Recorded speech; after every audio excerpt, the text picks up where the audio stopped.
Karakter utama kita adalah Satomi. Sejak usia muda dia adalah korban bencana alam. Saat tidak tahu harus pergi kemana di kamp pengungsian, tiba-tiba seekor monster muncul entah dari mana dan langsung menerjang ke tengah-tengah kamp. Monster itu berhenti tepat di depannya membuatnya sangat ketakutan. 10 tahun kemudian dia telah dewasa dan bekerja untuk sebuah perusahaan keamanan sipil. Inspektur ini tidak mempercayainya tetapi dia ingin inspektur itu berhenti bertele-tele dan langsung ke intinya. Dia membawanya ke lantai 4. Dia telah mendengar laporan tentang monster. Tetapi polisi sepertinya tidak bisa masuk sampai keamanan sipil tiba. Dia bertanya-tanya tentang rekannya karena keamanan sipil selalu pergi berpasangan. Tetapi dia baru ingat bahwa dia kehilangan rekannya di jalan. Saat tiba di lokasi, inspektur mendengar bahwa 2 orang telah melanggar perintah. Dan masuk ke dalam, jadi Satomi mendobrak pintu dan bergegas masuk untuk melihat seorang pria bertopeng. Kedua prajurit itu sudah tewas. Dia mengira pria itu ada di pihak mereka, tapi sebenarnya dialah yang membunuh kedua inspektur ini. Jadi dia bergegas menyerang. Orang-orang yang datang dari luar semuanya sudah diurus. Dia bergegas menendang kepala pria itu. Tetapi meskipun kepalanya telah berputar hampir 180 derajat, dia masih bisa mengembalikannya seperti semula. Dia kemudian harus pergi dan memberitahunya bahwa dialah yang akan menghancurkan dunia ini. Dia harus membiarkan targetnya kabur dan menyuruh inspektur untuk membereskannya. Dan menutup area tersebut. Sementara itu rekan Satomi, Enju, sedang berkeliling mencarinya saat dia bertemu dengan seorang pria yang terluka. Gadis kecil itu tahu dia telah digigit oleh monster, jadi dia ingin pria itu mengucapkan kata-kata terakhirnya. Pria itu kemudian berubah menjadi laba-laba dan menembakkan jaring ke arah Enju. Lalu menendangnya hingga terpental. Satomi dan inspektur tiba dan melepaskan tembakan ke arahnya. Tetapi peluru biasa tidak berguna, hanya peluru hitam yang terbuat dari logam khusus yang bisa mencegah mereka beregenerasi. Enju kembali pada saat ini dan menendang laba-laba itu hingga hancur berkeping-keping. Gadis kecil itu berlari memeluk Satomi. Dan memberitahu inspektur bahwa dia dan Satomi adalah pasangan, tetapi inspektur menyadari gadis kecil itu adalah anak terkutuk. Mereka berdua teringat sudah waktunya diskon supermarket, jadi mereka langsung lari duluan. Sang inspektur ditinggal untuk membereskan kekacauan ini. Dia tahu anak-anak seperti Inju dilahirkan untuk melawan monster. Orang-orang seperti Sitomi ditugaskan untuk mengendalikan kekuatan anak-anak itu. Dan mereka adalah harapan umat manusia. Dia kemudian kembali untuk menemui ketuanya Kasara. Dia benar-benar ingin memarahinya karena dia hanya ingat diskon supermarket dan lupa menerima bayaran dari polisi. Saat ditelepon kembali mereka tidak mau membayar. Dan hasilnya adalah dia membawa pulang 2 bungkus tauge. Dia merasa kesulitan mengelola perusahaan karena punya karyawan seperti dia. Bulan ini mereka berdua akan kelaparan lagi. Kisara masih belum menemukan sumber infeksinya dimanapun dan tidak ada yang melihatnya, jadi dia harus menyelidikinya lebih lanjut. Dia kemudian harus pergi ke rumah sakit. Dia ingat bahwa dulu dia punya tujuan untuk menemukan orang tuanya karena dia percaya mereka masih hidup. Tapi dia tidak suka membicarakannya lagi dan berpikir orang tuanya juga sudah meninggal. Dia kemudian pergi ke gurunya yang juga seorang koroner. Saat dia tiba, wanita itu mengagetkannya. Dan tidak tahu bagaimana dia bisa hidup menjadi pria yang begitu malas dan tidak berguna. Dia ingin dia mulai berubah jika dia ingin Kisara memperhatikannya. Kisara sudah lama melindunginya dari kakaknya dan keluarganya, tapi sekarang dia yakin bahwa dia cukup kuat untuk melindungi Kisara. Sebagai gantinya, wanita itu memberinya sepiring makanan. Dan jelas saja tidak ada yang berani memakannya. Dia datang ke sini untuk bertanya tentang sumber infeksi. Dia telah memberitahunya tentang mekanisme virus monster saat menginfeksi dan berkembang hingga berubah menjadi monster. Itu akan menciptakan kemampuan baru. Jadi ada kemungkinan bahwa monster yang mereka cari mungkin punya kemampuan untuk menyamar. Tapi dia dan Inju tidak akan membiarkan monster itu mengamuk terlalu lama. Di malam hari dia dan Inju hanya makan tauge dan Inju tetap makan dengan gembira, bahkan memujinya enak. Dia ingin Inju pergi memakai pakaian yang pantas. Setelah makan dia pergi membereskan dan memberi Inju suntikan pen stabil. Sebelum tidur Inju tidak membiarkannya tidur begitu saja, jadi dia masuk untuk mengganggunya. Keesokan paginya dia dan Inju sarapan dan pergi ke sekolah. Inju ingin dia merasa tenang karena belum ada yang mengetahui identitasnya. Gadis kecil itu pergi ke sekolah dan terlihat sangat senang. Jadi dia merasa lega, dia tahu sifat anak-anak terkutuk adalah mereka anak-anak yang lahir dari ibu yang terinfeksi virus. Karena mereka bisa mencegah virus berkembang dan mendapatkan kekuatan luar biasa, banyak orang tidak menganggap anak-anak ini sebagai manusia. Manusia terpaksa membangun pilar-pilar yang terbuat dari logam yang dibenci oleh para monster. Demi bertahan hidup setelah banyak percobaan dan kegagalan, manusia telah bersiap untuk menghadapi mereka. Banyak orang mungkin memandang anak-anak seperti Inju sebagai kutukan, tetapi mereka tetap harus mengakui bahwa mereka adalah senjata untuk melawan para monster. Anak-anak itu adalah harapan terakhir umat manusia. Kemudian di sekolah, Satomi menerima telepon dari Kisada yang memberitahunya bahwa Kementerian Pertahanan telah menugaskan mereka sebuah misi. Mereka berdua tiba dan langsung dihadang oleh seorang pria yang meremehkan mereka karena Kisara terlalu muda. Pria ini juga memprovokasi Satomi, tetapi bosnya menyuruhnya kembali ke posisinya. Mereka kemudian duduk di meja rapat dan sang jenderal mengizinkan mereka untuk mundur karena jika sudah masuk ke dalam rencana mereka tidak akan diizinkan untuk mundur lagi. Pemimpin kota Tokyo, Tenchi, telah memanggil. Di samping Tenchi ada kakek Kasara yang mengadopsinya. Tenchi menugaskan mereka misi untuk menemukan sumber infeksi dan mengambil kembali kotak untuk orang itu. Kasara bertanya apa isinya sampai harus memanggil orang-orang penting ke sini, tetapi dia tidak menjawabnya. Tiba-tiba pria bertopeng itu muncul. Dia berdiri di tengah ruangan dan memperkenalkan dirinya sebagai Haruko. Dia masuk dengan membunuh beberapa pengganggu yang menghalangi jalannya. Dia juga memiliki seorang putri angkat bernama Hina. Dia datang ke sini karena dia ingin berpartisipasi dalam perlombaan ini. Dia mengungkapkan bahwa di dalam kota itu adalah harta karun 7 bintang. Dia ingin mereka mempertaruhkan nyawa mereka dalam perlombaan ini agar lebih menarik. Pria sombong tadi menyerangnya dengan pedang tetapi terlempar ke belakang dan kehilangan pedangnya. Bahkan ketika senjata ditembakkan ke arahnya, dia memiliki perisai untuk menahannya. Dia telah mengganti beberapa bagian tubuhnya dengan mesin yang terbuat dari logam hitam. Dia memperkenalkan kembali dirinya sebagai mantan pasukan khusus Angkatan Darat Unit Mekanis 787 Haruko dari rencana evolusi manusia. Dia kemudian meluncurkan peluru yang tertanam di perisainya ke sekeliling Satomi, berhasil menarik Kasara ke bawah untuk menghindar. Dia juga memberi Satomi sebuah hadiah sebelum pergi. Tiba-tiba seseorang masuk untuk mengumumkan bahwa ketua Dewan Eksekutif. Orang yang satu-satunya absen dari pertemuan itu telah tewas dan orang itu kehilangan kepalanya.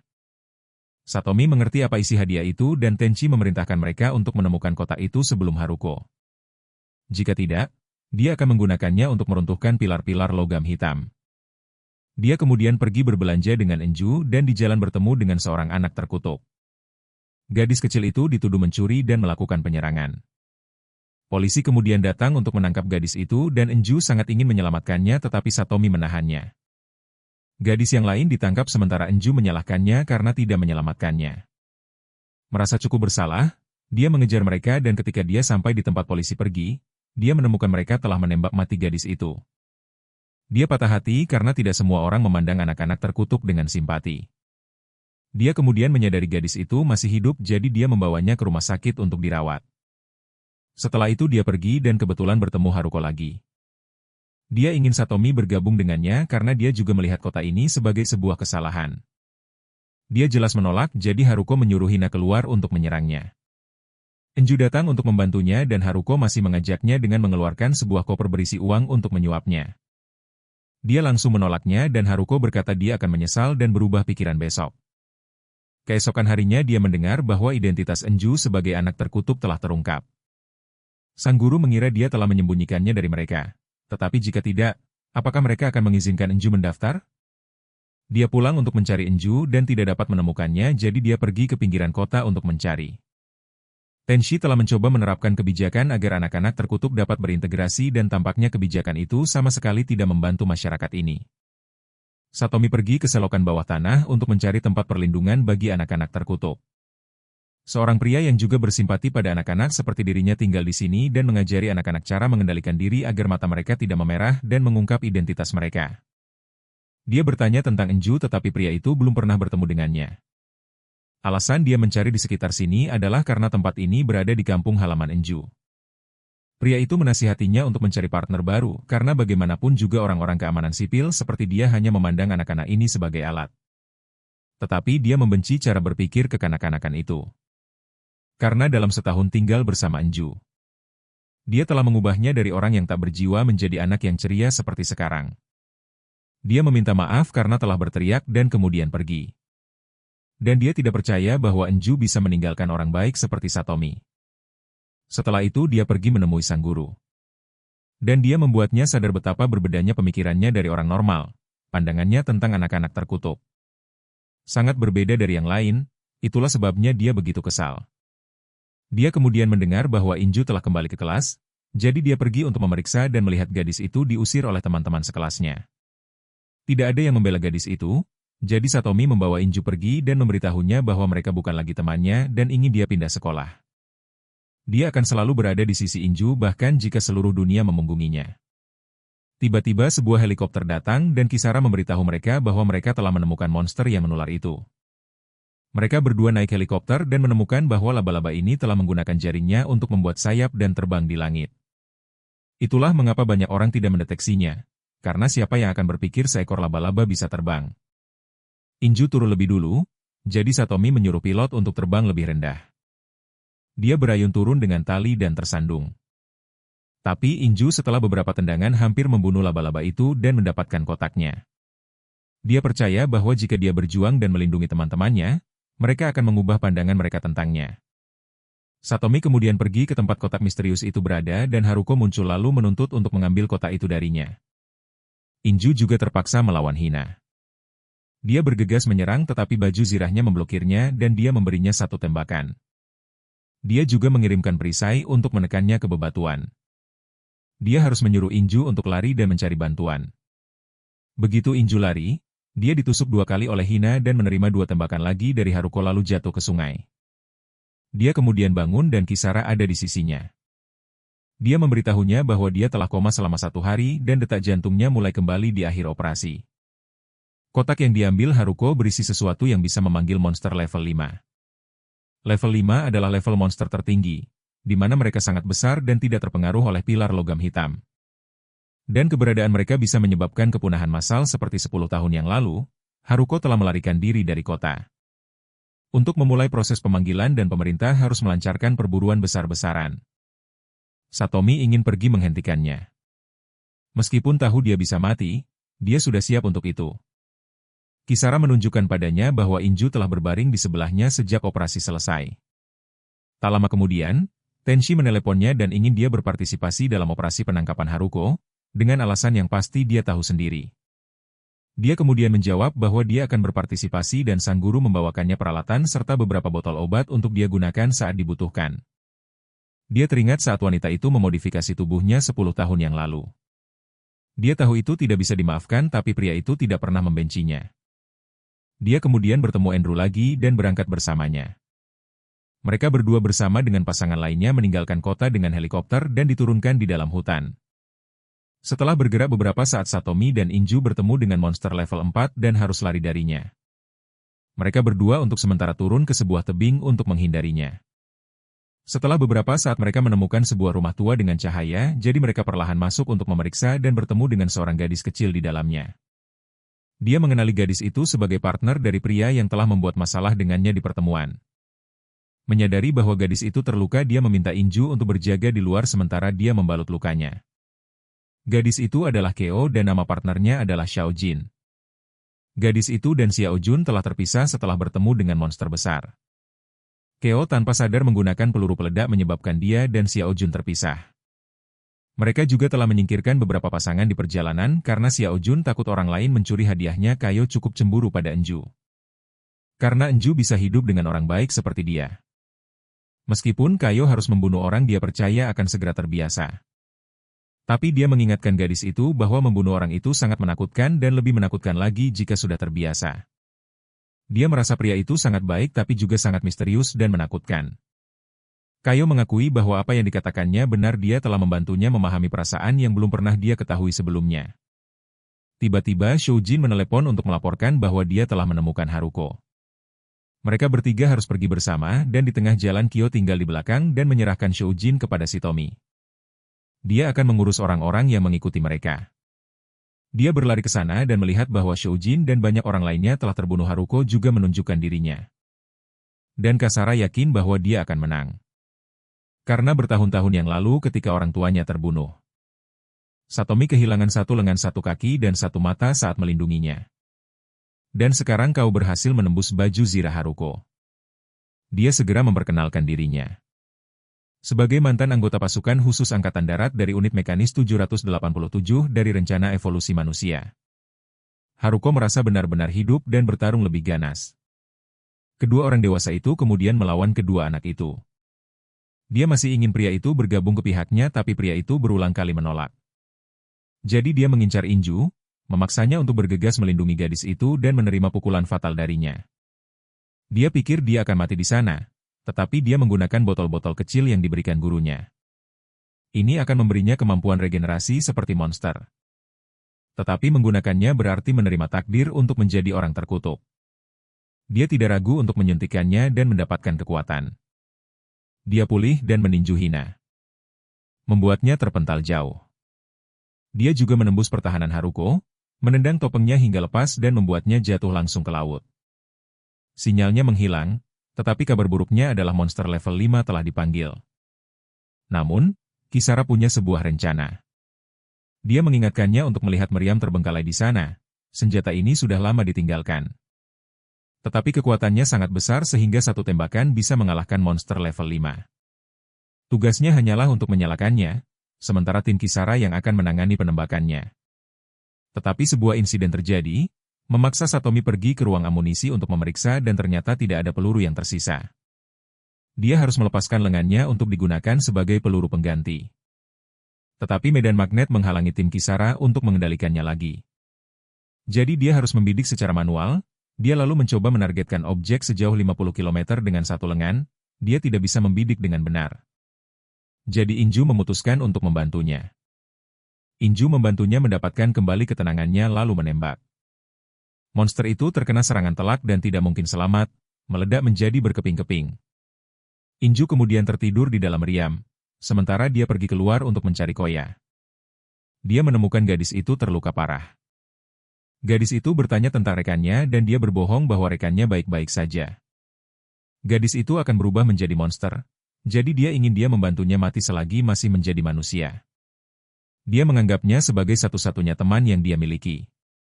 Dan dia menasihatinya, jika suatu saat nanti dia tersesat, pergilah menuju cahaya.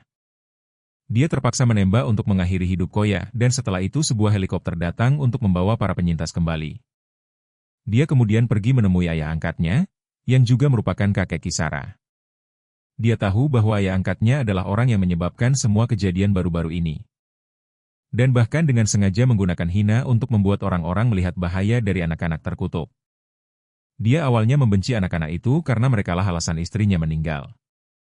Dia memilih untuk percaya pada Inju lalu pergi. Dia tidak akan melupakan kebaikan yang ditunjukkannya tapi tidak akan setuju dengan apa yang telah dilakukannya. Dia kemudian pergi dan teringat saat bertanya kepada Tenshi tentang wujud asli para monster. Wanita itu tidak memberitahunya. Dia mengetahui bahwa untuk mengakses informasi rahasia dia harus meningkatkan peringkatnya dalam pekerjaan keamanan sipil ini. Jadi dia memutuskan untuk kembali ke Inju dan terus tinggal bersamanya. Dia juga akan mencoba meningkatkan peringkatnya untuk mencari tahu wujud asli para monster dan pada saat yang sama alasan kelahirannya. Dia kemudian pergi ke tempat Kisara untuk berlatih bersama Inju. Gadis itu sekarang bisa mencapai kecepatan lebih cepat dari peluru. Tapi dia ingin Inju tidak menendang terlalu tinggi. Saat mengenakan rok, Kisara melihat bahwa dia masih belum menemukan sekolah baru untuk Inju. Tapi apapun yang perlu dilakukan tetap membutuhkan uang. Sialnya Kisara memberitahunya bahwa Tenshi telah mempekerjakannya sebagai pengawal. Dia kemudian pergi menemui Tenshi dan wanita itu memberitahunya bahwa ketua wilayah Osaka akan datang ke Tokyo untuk berkunjung. Karena ayah angkatnya sedang memberikan pidato di Tiongkok. Dia membutuhkannya untuk bekerja sebagai pengawal. Tenshi sudah memiliki tim keamanan. Kepala tim keamanan ini, Takuto, juga menginginkan bantuannya. Tapi dia datang ke sana hanya untuk mendengar penjelasan mengapa dia dipilih. Belum untuk menerima pekerjaan itu. Tenshi akan menunggu jawabannya. Saat akan pergi, dia tersesat dan Takuto datang memintanya untuk menolak pekerjaan itu karena posisi pengawal adalah miliknya. Tapi dia mengeluarkan pistolnya sebagai tanggapan. Memaksanya untuk pergi. Petugas keamanan kemudian bergegas datang karena suara tembakan. Jadi dia meminta mereka untuk memberitahu Tenshi bahwa dia akan menerima pekerjaan itu. Saat pergi, Satomi melihat sekelompok preman menindas seorang gadis kecil. Jadi dia pergi untuk menyelesaikan situasi itu. Melihat bahwa dia adalah petugas keamanan sipil, mereka langsung kabur. Dia menyeka wajah gadis itu dan menanyakan keadaannya. Tapi dia terus saja tertidur. Melalui perkenalan, dia mengetahui gadis itu adalah tipe nokturnal dan namanya adalah Tina. Gadis kecil itu tidak begitu ingat di mana dia tinggal. Dan hal-hal lainnya. Jadi dia harus memberikan nomornya agar bisa dihubungi jika diperlukan. Dia menelepon untuk memastikan dan kemudian teringat di mana rumahnya. Jadi dia pulang ke rumah malam itu kita mengetahui bahwa Tina sebenarnya adalah seorang pembunuh yang dikirim dari area lain untuk membunuh Tenchi. Setelah kembali ke rumah dan menyiapkan peralatannya serta mengambil senjatanya, dia ditemukan oleh seorang petugas polisi. Petugas polisi itu mengira dia kabur dari rumah tetapi Tuan Tina menyuruhnya untuk membereskan polisi yang baik hati itu. Satomi dan Inju membeli beberapa barang dan kembali ke rumah memperhatikan sisa-sisa tempat kejadian perkara tetapi hanya sedikit memperhatikannya sebelum pulang. Saat mereka sedang menyiapkan makan malam seorang gadis datang dan pingsan di depan rumah mereka. Menurut Satomi gadis ini adalah Miori putri dari pimpinan sebuah perusahaan senjata. Kisara juga datang dan memintanya membuatkan makanan untuknya lalu dia juga pingsan. Dia meminta Inju untuk mengawasi kedua gadis ini karena mereka saling membenci jadi membiarkan mereka begitu saja akan menimbulkan masalah. Saat kedua gadis itu diberi makan, mereka mulai berdebat satu sama lain. Kisara menuduh Miori menumpang makan dan terlalu banyak bicara. Sementara Miori mengungkit bagaimana perusahaan keluarganya telah menyediakan begitu banyak peluru untuk digunakan Satomi secara bebas dan gratis. Dengan syarat dia harus bersekolah di sekolahnya dan kemungkinan menjadi menantu keluarganya di masa depan jika kalian berada di situasi ini pihak mana yang akan kalian pilih. Di satu sisi seorang nona muda kaya dengan latar belakang yang tidak bisa disangkal dan di sisi lain seorang gadis cantik dengan semua fasilitas yang disediakan.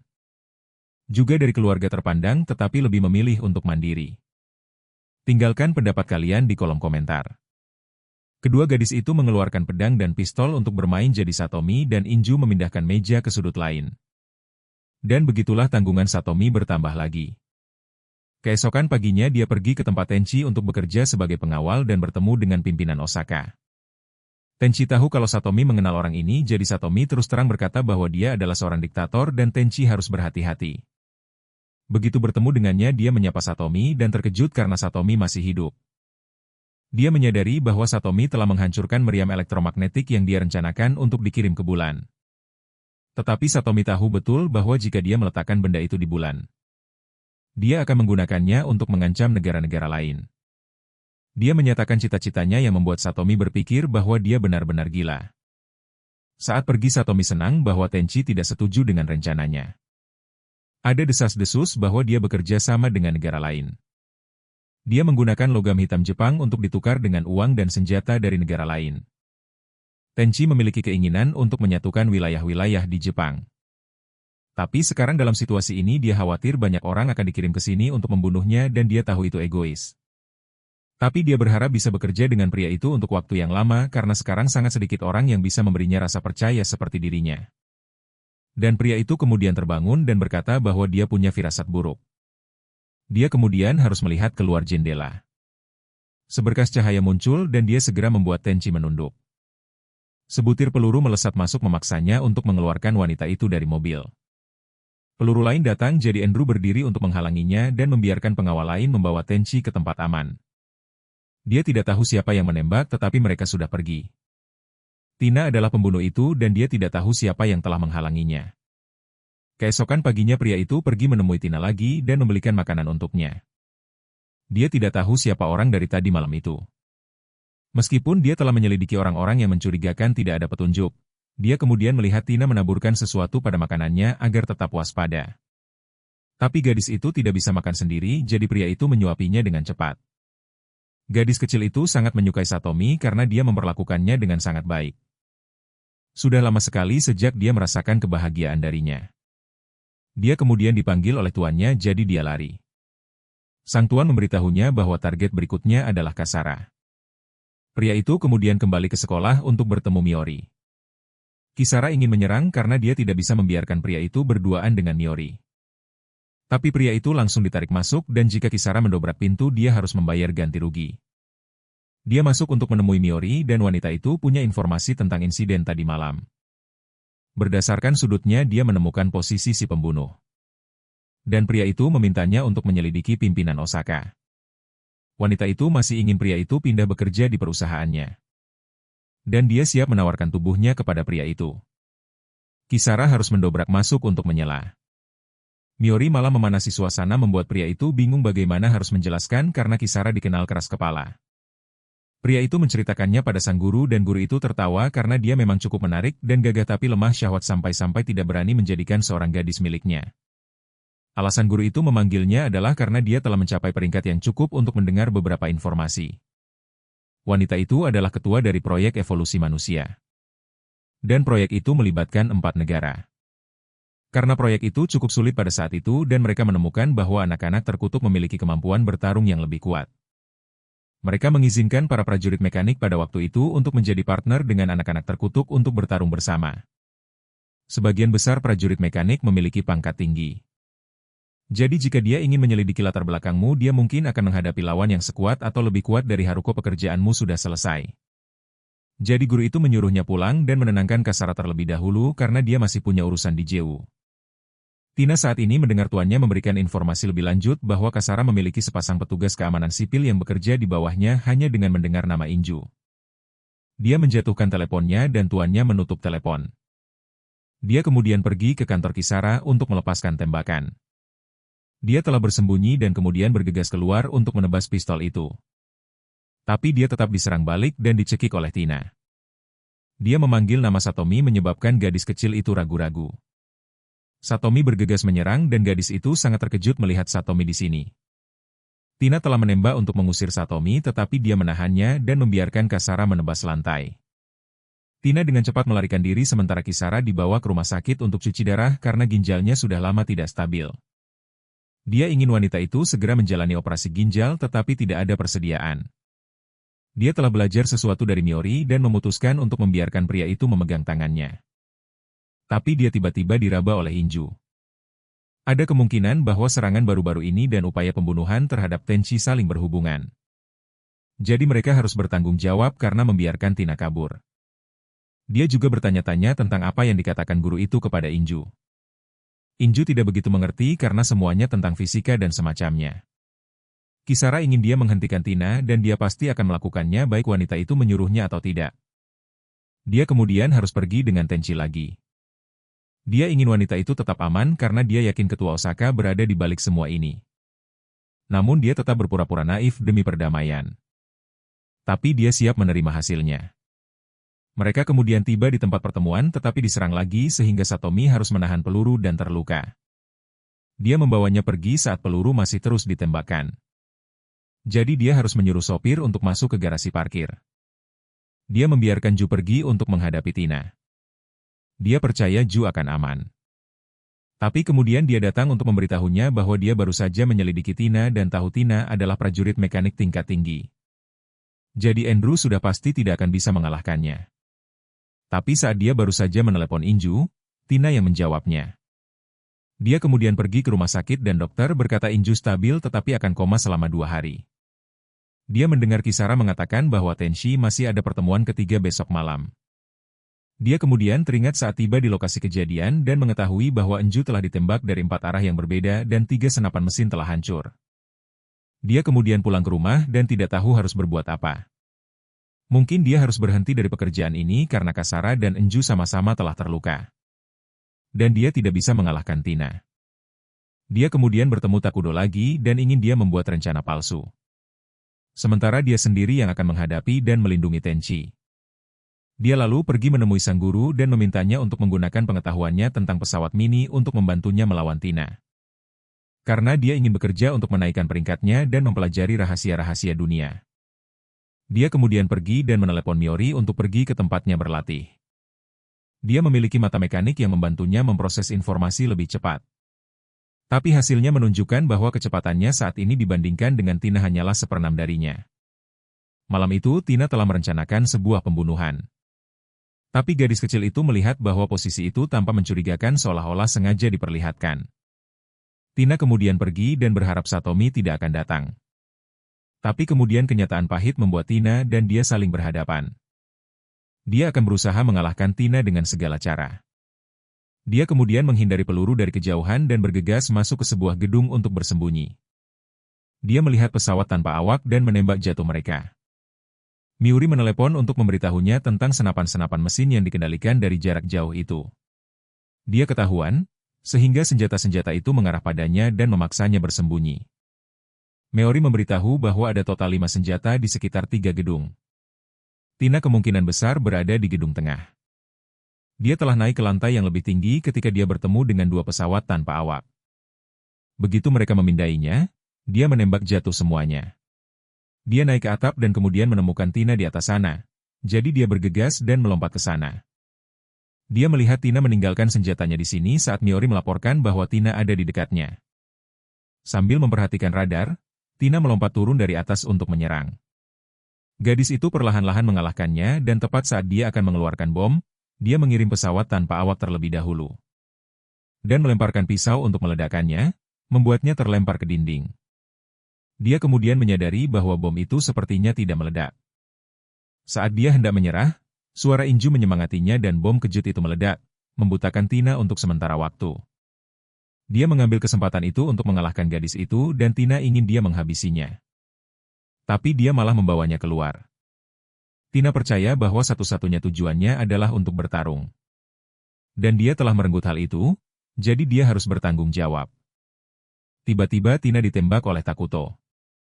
Dia menyuruh seseorang menahannya untuk menghabisi Tina, tetapi Tenchi datang untuk menghentikannya. Dia telah meninggalkan rapat dan ingin tahu apa yang diinginkan Satomi. Dia menginginkan kekuatan untuk melindungi orang-orang yang dia sayangi. Jadi dia mempromosikannya ke level 300, lebih tinggi dari wewenang Takuto. Dia menembak jari Takuto dan melarangnya menyentuh orang-orangnya lagi atau dia akan menembaknya karena pengkhianatan. Beberapa hari kemudian, dia mendengar bahwa ketua Osaka telah pergi. Dan tidak ada bukti hubungannya dengan Tina. Dia kemudian kembali ke perusahaan Kisara dan mendapati bahwa Enju telah pulih. Dan dia juga telah mempekerjakan Tina karena sekarang Tina tidak punya tempat lain untuk pergi. Tina mengharapkan bantuannya tetapi dia berkata langsung bahwa dia tidak akan bertanggung jawab. Beberapa hari kemudian saat Tina tinggal di sana, Satomi menjadi guru bagi anak-anak di luar kota. Anak-anak terus-menerus menggoda agar dia dan Inju menikah, tetapi dia hanya menganggap Inju sebagai tamu di rumah. Anak-anak menanyakan hal serupa tentang dia dan Kasaya, tetapi Kasaya menyangkal bahwa dia dan Satomi adalah sepasang kekasih. Tenchi kemudian datang berkunjung, tetapi tujuan utamanya adalah menemukan Satomi untuk melaporkan bahwa para monster sedang mengikis balok logam hitam yang melindungi kota. Tetapi mereka bisa membuat penggantinya dalam 9 hari. Namun, hanya dalam 3 hari balok itu akan hancur dan para monster akan menyerbu serta menghancurkan kota. Dia membutuhkan Satomi untuk membentuk tim keamanan sipil untuk bertarung dan mengulur waktu. Sampai mereka bisa mengganti balok logam hitam itu. Di malam hari, dia melihat 2 gadis menunggunya di rumah. Tina telah membuat pizza untuk makan malam dan dia tidak bisa membuat apapun selain pizza. Pada malam hari, Inju pergi tidur sementara Tina berbicara dengannya. Dia tahu tentang ancaman yang akan datang ke kota. Dan memutuskan untuk mengikutinya bertarung, dia belum tahu cara menghadapi para monster jadi dia mungkin harus merekrut lebih banyak orang. Tina akan bertarung bersamanya karena dia telah menyelamatkan nyawanya. Keesokan paginya, Kisara datang untuk menjemput Tina tetapi dia tidak bisa menemukannya. Gadis itu kemudian muncul dari bawah selimut, berterima kasih kepadanya karena telah mengajarinya beberapa hal baru tadi malam. Semua orang salah paham. Dan Kisara segera menelepon polisi tanpa membelanya. Satomi kemudian membawa Tina untuk merekrut prajurit. Dia juga mengambil kesempatan untuk mengajaknya kencan. Ketika sampai di toko pakaian, baju-bajunya terlalu mahal jadi dia lari duluan. Mereka berdua bermain di air mancur dan kemudian pergi melihat boneka binatang. Di tengah jalan, mereka berdua melihat seorang anak terkutuk yang juga buta. Dia berpikir bahwa anak-anak terkutuk kebal terhadap penyakit. Tetapi gadis ini telah membutakan dirinya sendiri ketika dia mendengar ibunya berkata bahwa dia membenci mata ini.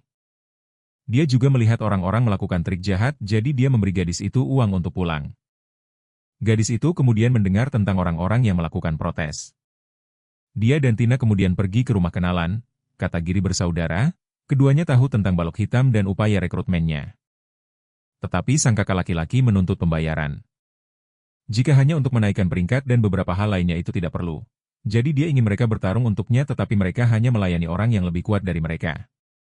Jadi mereka berempat pergi ke halaman belakang untuk berlatih bertarung. Satomi terlalu mudah dikalahkan.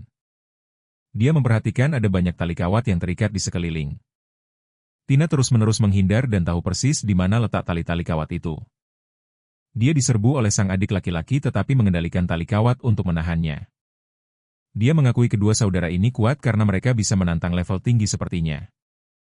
Dia kemudian membawa Tina untuk bertemu gurunya. Karena Tina pernah mendengar tentangnya tetapi tidak pernah punya kesempatan untuk bertemu. Mereka berdua masuk ke dalam tetapi belum bertemu dengan sang guru. Saat melihat-lihat sekeliling ruangan, dia tiba-tiba bergegas untuk menangkap Tina. Ternyata dia sudah lama tidak makan. Dia memperhatikan Tina dan berpikir kalau Satomi akan masuk penjara untuk waktu yang lama. Tapi dia tidak menculik siapapun. Tina juga mempercayaimu jadi guru itu mengarang banyak hal mesum yang dia lakukan. Tina mulai ragu tapi dia menasihatinya untuk tidak mendengarkan. Guru itu juga menyebutkan bahwa Shuma datang mencarinya beberapa hari yang lalu. Tina bertanya tentang Shuma dan Satomi menjelaskan bahwa dia adalah seniormu saat kamu belajar seni bela diri. Shuma sangat kuat sehingga dia tidak pernah bisa mengalahkannya tapi dia tiba-tiba meninggalkan dojo tanpa alasan. Tina tahu dia akan segera diburu jadi dia berpikir untuk meninggalkan perusahaan Kisara. Tapi keduanya menyebut Tina bodoh. Karena Satomi tidak cukup lemah untuk membuatnya khawatir selama Tina tidak membenci mereka tidak ada masalah sama sekali. Tina kemudian tertidur. Dan guru itu menyadari bahwa Inju dan Tina memang masih muda tapi anak-anak terkutuk akan segera tergerus oleh virus dan mati.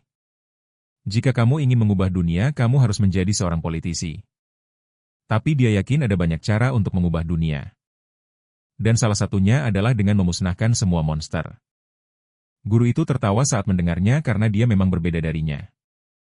Dia memiliki jiwa yang sangat murni. Guru itu kemudian membuka beberapa dokumen rahasia untuk dia lihat. Dan informasi yang seharusnya sudah dihapus masih ada di sini. Tapi seseorang telah menguncinya sehingga tidak ada yang bisa mengaksesnya. Tiba-tiba Kisara menelepon menyuruhnya untuk segera menonton berita. Fakta bahwa balok logam hitam itu perlahan-lahan berubah menjadi putih telah ditemukan oleh pers. Mereka mengumumkannya ke seluruh kota. Dan Tenshi harus mengadakan konferensi pers. Untuk mengklarifikasi situasinya orang-orang menanyainya karena tahu bahwa balok logam itu akan segera berubah warna dan kehilangan efeknya tapi tidak mengumumkannya. Kakak laki-laki Katagiri menganggap Tenshi kasihan karena terjebak dalam gelombang kritik. Terlebih lagi orang-orang kaya telah membeli semua tiket pesawat untuk pergi jadi kerusuhan akan segera terjadi. Ketiga gadis itu mengeluh bahwa tenda mereka terlihat seperti kain lap jadi Satomi harus segera mencari pasangan lain untuk melengkapi tim agar menerima pasokan yang layak. Dia dan Inju berkeliling mencari mereka yang memenuhi persyaratan. Inju menemukan sepasang tapi dia menyadari bahwa orang yang memakai baju zirah seperti ini biasanya sangat takut mati. Jadi mengundang mereka dalam misi yang mengharuskan mempertaruhkan nyawa akan sia-sia. Inju menemukan sebuah kelompok yang memakai baju zirah yang cukup minim tapi terlihat cukup aneh. Jadi dia melewatinya, dia tidak bisa menemukan tim yang cocok. Keduanya kemudian menemukan sekelompok orang berkumpul di sana, jadi dia pergi untuk melihat. Dan melihat pria berbaju zirah itu telah ditikam sampai mati di sana. Keduanya kembali turun dan sepertinya ada perkelahian. Jadi dia pergi untuk memeriksa dan si Tome mengenali seniornya Shuma di sana. Dia sedang diprovokasi oleh seorang pria gemuk. Jadi dia menempatkan rekannya di sudut terlebih dahulu dan membiarkan rekannya memotong pistol pria itu. Si Tome masuk untuk bertemu seniornya lagi. Shuma telah mendengar tentang aksimu baru-baru ini. Dan juga ingin bergabung dengan timmu untuk bertarung. Dia bertanya apakah pria lapis baja yang mati di sana adalah ulah Shuma. Tapi dia tidak tahu apa-apa tentang itu. Malam itu Shuma memperkenalkan dirinya kepada Katagiri bersaudara. Rekannya adalah Fuse yang mirip seperti kucing. Alasan dia memakai topi ini adalah untuk menyembunyikan telinga kucingnya. Sekarang kelompok mereka hanya memiliki 6 orang tapi si Tommy menginginkan hingga 10 orang agar lengkap. Karena 10 orang akan lebih mudah untuk saling mendukung. Tiba-tiba Kisara juga datang dan dia ingin bertemu dengan Tina. Peringkat Tina saat ini sedang dicabut tapi Kisara datang untuk memohon pada Tenchi agar Tina diizinkan untuk terus bertarung. Dia juga terkejut melihat Shuma lagi. Tapi Satomi telah menariknya keluar. Dia pikir penyakitnya masih ada jadi dia belum mengizinkannya bertarung tapi Tina juga datang untuk meminta atas nama Kisara. Dan dia juga menggunakan posisinya sebagai ketua untuk memerintahmu. Tiba-tiba seseorang datang melapor bahwa komandan meminta semua berkumpul. Komandan memperkenalkan dirinya sebagai Gado dan mulai membacakan pidato untuk membangkitkan semangat. Sambil menjelaskan rencana mereka untuk mengawal tim yang memasang menara baru.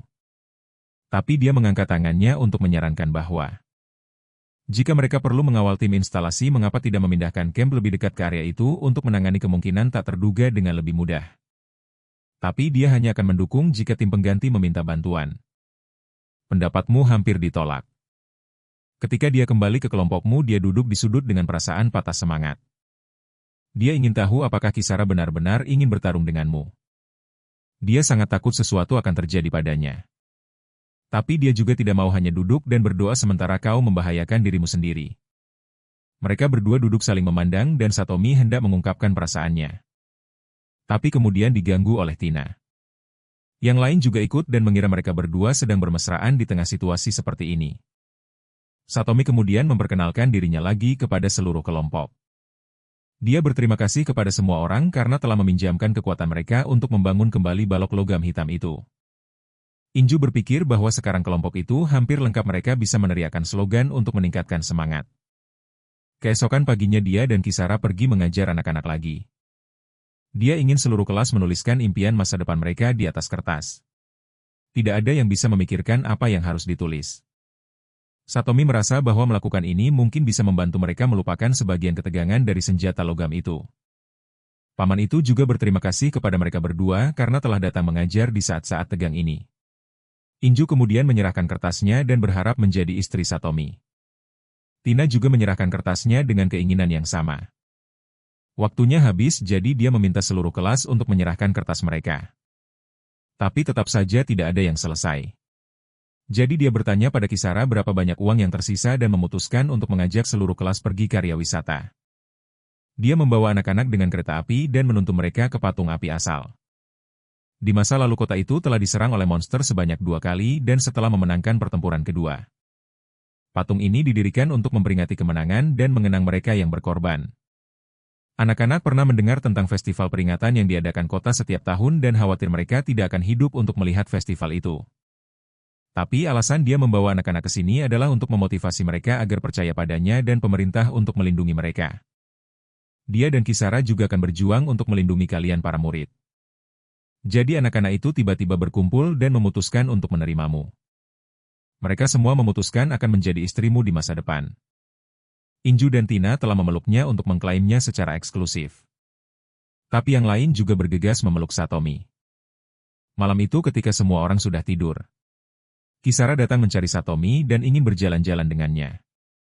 Dia membawanya ke balok logam itu dan benda itu telah terkikis secara berlebihan. Balok ini perlu dibuat dari balok-balok kecil dari jauh dan dibawa ke sini untuk dirakit. Tapi bagaimana jika monster itu menyemburkan cairan korosif lagi? Tapi sepertinya sejak balok logam itu tidak berfungsi, monster itu tidak terlihat lagi. Jadi dia curiga monster itu perlu mengisi ulang energinya. Jadi dia meminta Kisara untuk menyelidikinya. Dia kemudian pergi berbaring di rumput dan ingin Satomi berbaring bersamanya. Dia mengaku sangat senang karena kehadiranmu. Inju dan Tina di perusahaan terasa seperti keluarga. Tapi kebahagiaan itu bisa saja berakhir yang membuatnya sangat khawatir. Dia bersumpah untuk melindunginya dan bahwa dia dan kedua gadis itu tidak akan pergi kemanapun. Dia telah memegang tangan Kisara dan dia menyadari bahwa hari ini hampir berakhir. Dan hanya dalam 2 hari lagi blok logam itu akan dihancurkan. Keesokan harinya kota itu jauh lebih sepi karena tempat penampungan telah dibangun tetapi hanya 30% populasi yang memiliki tempat. Jadi orang-orang curiga terhadap rencana evakuasi ini. Satomi sedang berjalan di jalan ketika dia melihat gadis buta dari sebelumnya sedang dirundung, jadi dia berlari untuk membantu. Gadis itu meminta maaf kepada Satomi karena dia telah berjanji padanya tidak akan melakukan pekerjaan ini lagi tetapi masih melakukannya. Dia kemudian menyuruh yang lain untuk pergi dan melepaskan tembakan. Dia telah membantu gadis itu dan ingin dia pulang kali ini dan tidak kembali ke sini lagi. Gadis itu menyentuh wajahnya untuk merasakan seperti apa penampilannya. Sore itu ketika dia kembali ke camp, dia mendengar bahwa Kisara tidak senang mengajar hari ini. Karena tanpa Satomi tidak ada anak-anak yang menerimanya. Dia mencoba menyemangatinya tetapi itu sia-sia. Kakak Katagiri memberi Kisara setumpuk kertas yang dikirim seseorang hari ini. Ini adalah hasil investigasi tentang blok logam itu yang telah dia teliti. Dia menemukan sesuatu dan segera melemparkan tumpukan kertas itu ke dalam api. Satomi mencoba mengambilnya kembali dan melihat bahwa itu berhubungan dengan keluarga Kisara. Satomi terus mengajar 1 hari lagi untuk mengucapkan selamat tinggal kepada murid-muridnya. Katagiri bersaudara berpikir dia hanya akan membawa lebih banyak masalah karena dia ingin bertanggung jawab atas mereka. Dia pergi ke tenda Kisara dan Tina hendak membangunkan Kisara tetapi dia ingin mereka berdua pergi nanti jika mereka mau. Dia dan Inju berdua merencanakan apa yang harus dilakukan pada hari terakhir sebelum menjalankan misi. Tetapi ketika mereka tiba dia melihat polisi berdiri di sekitar. Merasa ada yang tidak beres dia berlari untuk memeriksa dan menyaksikan kawah bom di sana. Dia kemudian dibawa oleh polisi untuk mengidentifikasi mayat-mayat itu. Dan mereka semua adalah murid-muridnya. Mereka semua telah terbunuh oleh bom itu. Dia pergi keluar dan bertemu Inju yang berlari ke sini. Dia menyuruh Inju untuk pulang tetapi dia ingin melihat teman-temannya. Dia menyuruh polisi untuk membawa Inju pergi tetapi dia menggunakan kekuatannya untuk menerobos masuk dan kemudian berteriak melihat pemandangan ini. Dia hanya bisa merasa tidak berdaya dan tidak bisa berbuat apa-apa. Satomi pergi ke atap untuk melihat mimpi-mimpi yang telah ditulis para siswa di atas kertas.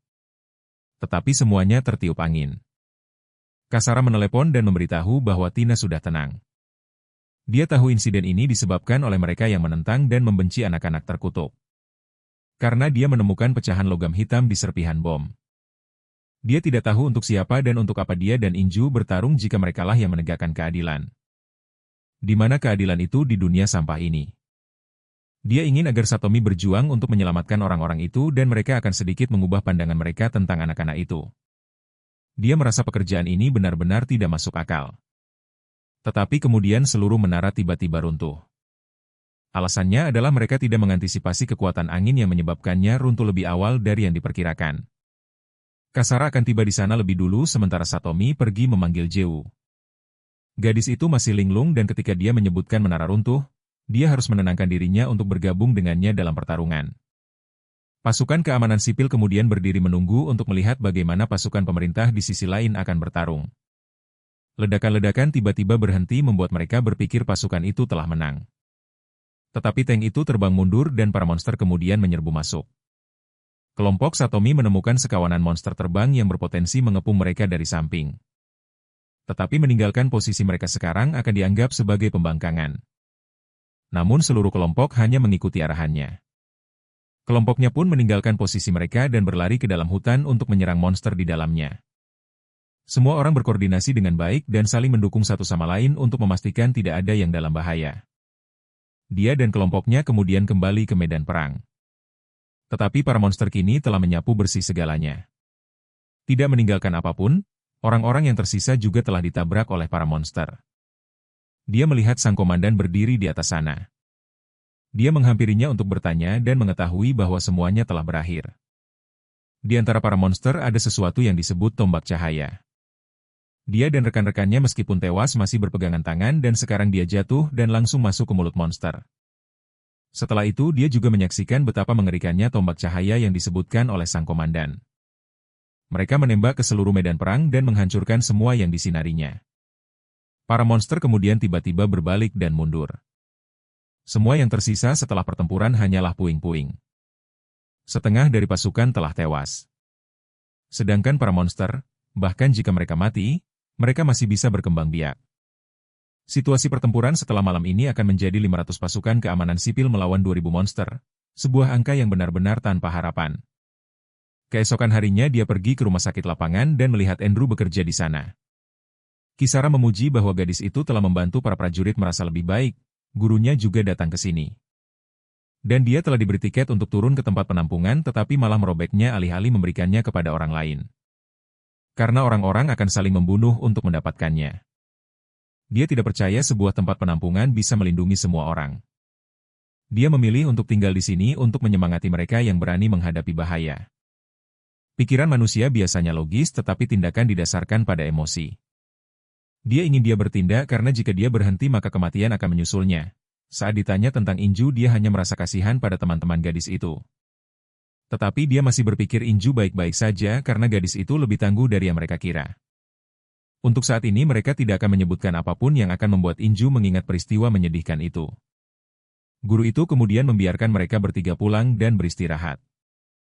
Mereka bertiga tiba di sebuah mensyahen terbengkalai di dalam hutan. Ini adalah tempat istirahat sementara yang ditemukan Shuma. Begitu mereka masuk, Tina sudah membersihkan bagian dalamnya. Ini hanya untuk beberapa hari tetapi bersih tetap lebih baik. Di tengah musim panas mereka masih harus menyalakan perapian karena debu dari pilar hitam telah menutupi langit. Jadi mereka akan kedinginan selama beberapa hari ke depan. Kelompok itu kemudian duduk untuk makan dan minum dengan gembira seperti sebuah keluarga. Mereka tidak tahu mengapa monster dari terakhir kali itu mundur. Kisara juga memanggilnya dan mengatakan ada sesuatu untuk didiskusikan. Ini tentang para pasien yang terkena tombak cahaya. Sebagian besar menjadi tuli dan buta, cukup mirip dengan gejala keracunan merkuri. Tina juga pernah melihat monster level 4 yang tampaknya mampu menembakkan merkuri seperti yang dikatakan Kisara, tetapi dia tidak dapat mengirimkan gambarnya. Tiba-tiba seorang prajurit mendatangi Satomi dan menyuruhnya bertemu Komandan Gadu. Dia telah kehilangan satu kakinya dalam pertempuran dan bertanya kepadanya bagaimana keadaan putranya di saat-saat terakhirnya. Dia hanya bisa berbohong bahwa orang itu bertarung dengan sangat berani. Dia merasa sangat menyesal telah membiarkan putranya bergabung dengan keamanan sipil. Dia telah menemukan rahasia tentang monster besar dalam pertempuran itu. Dia tahu bahwa monster besar itu mengeluarkan zat yang disebut feromon. Dan itu menyebabkan monster di sekitarnya berkumpul ke arahnya. Dan lukanya telah menyebabkan seluruh kawanan mundur. Jadi mereka hanya perlu membunuh monster besar itu dan para monster akan tercerai-berai. Tapi dia tahu makhluk itu abadi karena dia telah mencoba menebas otaknya atau menyerang jantungnya tapi makhluk itu masih bisa pulih. Dia juga tahu tentang yang menembakkan tombak cahaya. Dan yang satu itu tidak kalah berbahayanya dari yang besar. Keduanya seperti raja dan ratu, jadi untuk menang mereka harus mengalahkan keduanya. Tapi dia baru sekarang menyebutkan hal itu. Dan kelompokmu telah meninggalkan posisimu atas kemauan sendiri meskipun dia menjelaskan bahwa dia pergi untuk menangani kelompok belakang perintah tetaplah perintah.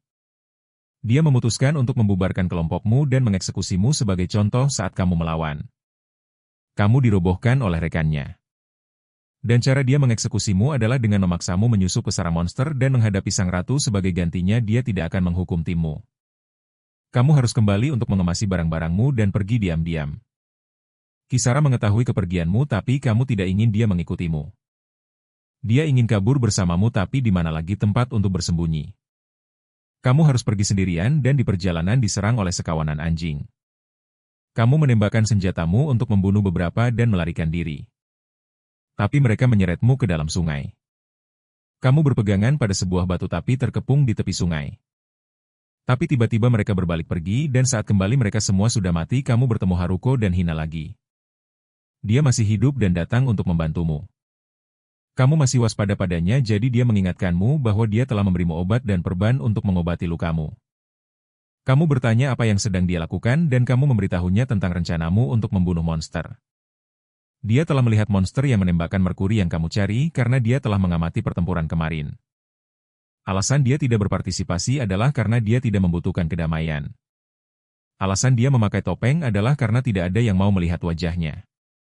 Jika mereka melakukannya orang itu akan menyesal. Dia tahu kamu cemburu dengan kekuatannya. Dan dia juga cemburu dengan kehidupan bahagiamu, jadi dia memutuskan akan mengajarinya apa itu kebahagiaan sejati. Dia yakin kalau dia harus bergabung ke pihaknya.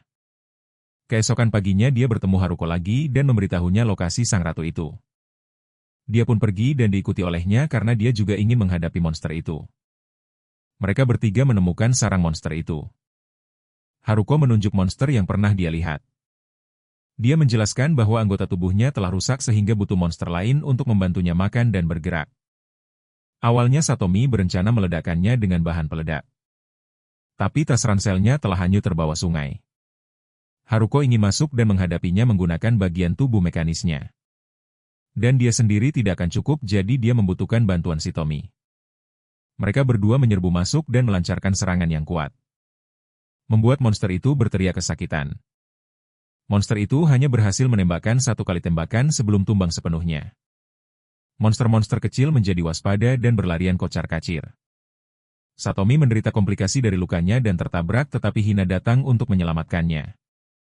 Mereka bertiga bersembunyi di sebuah sudut dan menemukan kalau si monster besar juga ada di kelompok itu dan sedang melarikan diri.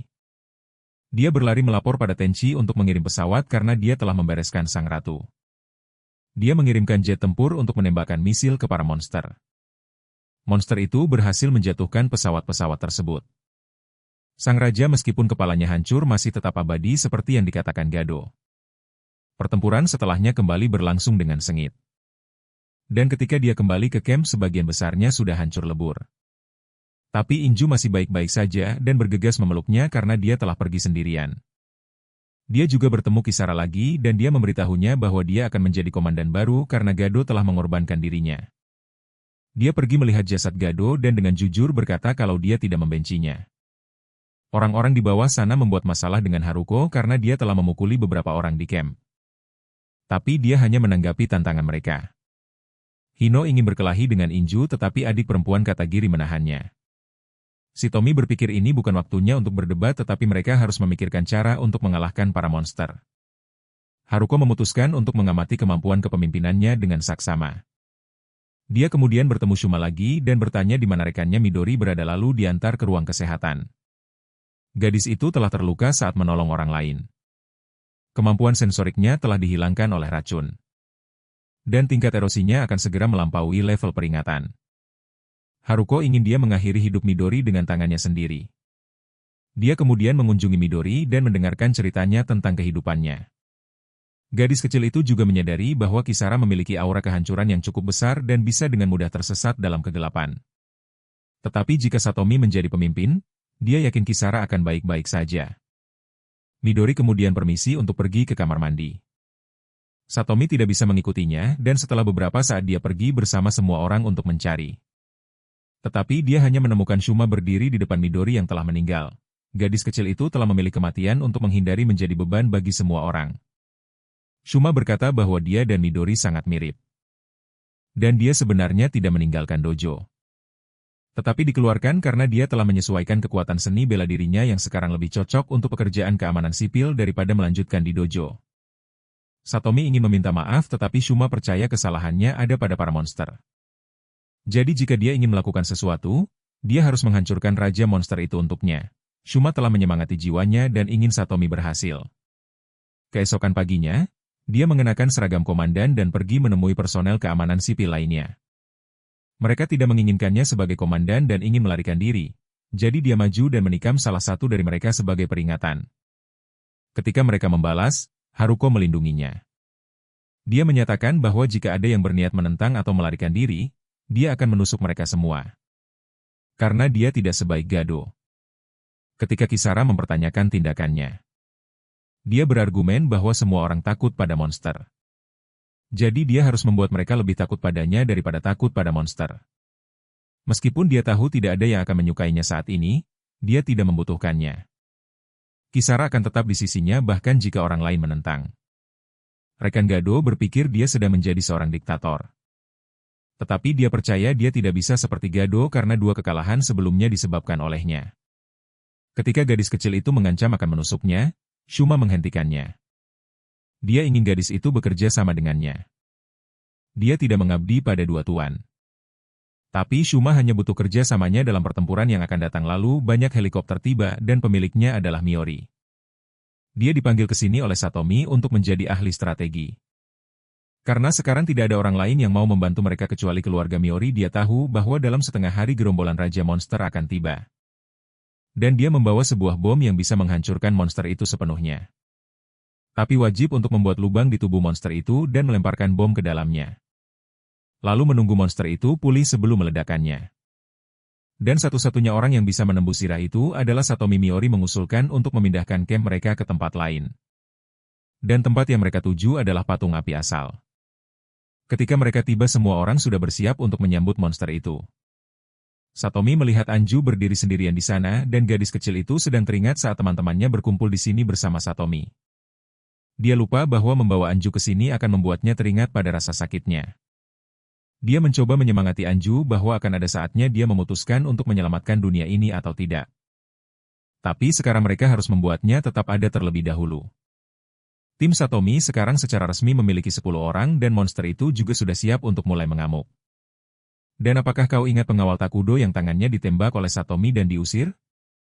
Dia sekarang kembali untuk balas dendam. Pasukan Satomi sekarang hanya punya waktu 10 menit sebelum gerombolan monster tiba. Tapi mereka masih belum bisa melihatnya dari kejauhan. Dan tiba-tiba mereka muncul dan mendekat seperti badai. Entah mereka yang akan hancur atau para monster yang akan hancur. Tiba-tiba banyak lampion dilepaskan ke sini. Satomi menerima telepon dari Tenshi dan mengetahui bahwa ini adalah perbuatannya. Lampion-lampion ini berisi harapan orang-orang, jadi dia percaya Satomi akan memiliki lebih banyak motivasi untuk bertarung. Satomi berpikir ini pastilah sisi cerah dari kemanusiaan. Sudah waktunya untuk memulai operasi, jadi Satomi memerintahkan semua pasukan untuk menembak. Monster-monster terbang di langit perlahan-lahan dipukul mundur oleh tembakan manusia. Saat jumlah mereka menipis, Satomi beralih ke langkah kedua, yaitu maju untuk menyerang. Dia berulang kali dihadang oleh monster-monster besar. Tapi teman-temannya selalu ada untuk menanganinya, mulai dari Kisara hingga Katagiri bersaudara. Shuma dan akhirnya Haruko. Mereka berhasil membuka jalan baginya untuk mencapai monster boss. Baik Satomi maupun Inju maju bersama-sama. Monster itu juga menembakkan duri untuk bertahan, tapi Satomi berhasil menembus semuanya. Dia melubangi tubuhnya, memasukkan bom, dan kabur bersama Inju.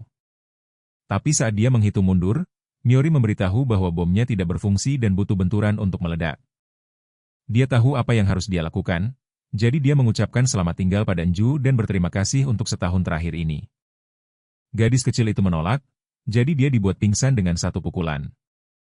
Dia mencoba mendekati monster itu lagi, tapi diludahi dengan asam yang merusak kakinya.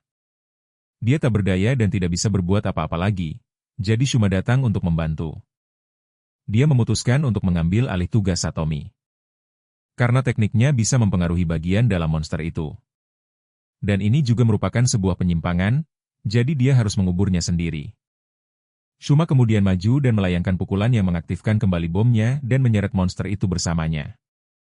Saat Satomi sadar kembali, satu-satunya yang tersisa hanyalah kawah bekas bom. Shuma telah mengorbankan dirinya untuk membawa monster itu bersamanya. Monster-monster kecil juga telah melarikan diri dari kota.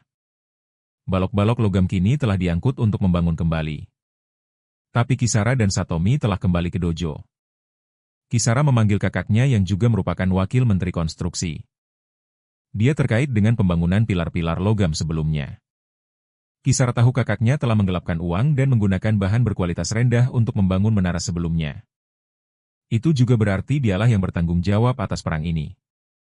Kedua kakak beradik itu memutuskan untuk berduel dan mempertaruhkan nyawa mereka. Dia menggunakan teknik pedang ciptaannya sendiri dan melancarkan serangan dengan kecepatan ekstrim. Kakaknya bahkan belum sempat melihat gerakan itu saat salah satu kakinya sudah lenyap. Dia ingin kakaknya mengungkapkan kebenaran tentang kematian orang tua mereka. Bertahun-tahun yang lalu, ayah mereka berencana untuk mengungkap sisi gelap keluarga. Jadi dia disingkirkan oleh para anggota keluarga dan kakeknya. Monster-monster yang berkeliaran di kota bukanlah sebuah kebetulan. Dia pergi dengan marah dan menyuruh Satomi untuk menutup pintu. Dia memberitahunya bahwa gerakan sebelumnya memiliki dua serangan dan tidak hanya ditujukan ke kaki. Kakaknya di dalam telah terbelah menjadi dua. Satomi mendengar teriakan lalu kembali untuk memeriksa dan menyaksikan pemandangan yang mengerikan itu. Kisara percaya rasa keadilannya kini telah hilang. Dia telah menyadari sesuatu dan memutuskan untuk mengubah dirinya menjadi iblis untuk menghadapi iblis-iblis lain di keluarganya. Ini akan menjadi balas dendamnya. Satomi memberitahu kedua gadis itu bahwa dia mungkin harus menganggap Kisara sebagai musuh di masa depan. Beberapa hari kemudian Tenshi mengadakan konferensi pers. Untuk memberitahu seluruh penduduk bahwa semuanya sekarang sudah terkendali dan memberlakukan undang-undang untuk melindungi anak-anak dengan lebih aman. Satomi dan Inju diundang ke upacara penghargaan tetapi kereta mereka mengalami masalah. Dan berhenti di tengah jalan. Satomi teringat akan kehilangan-kehilangan sebelumnya dan takut bahwa dia menjadi mati rasa terhadap kehilangan-kehilangan itu. Jadi dia meminta Inju untuk tetap di sisinya sebelum dia benar-benar berubah. Inju memeluknya dan berjanji untuk tinggal bersama Satomi selamanya. Dan dengan itu film ini berakhir.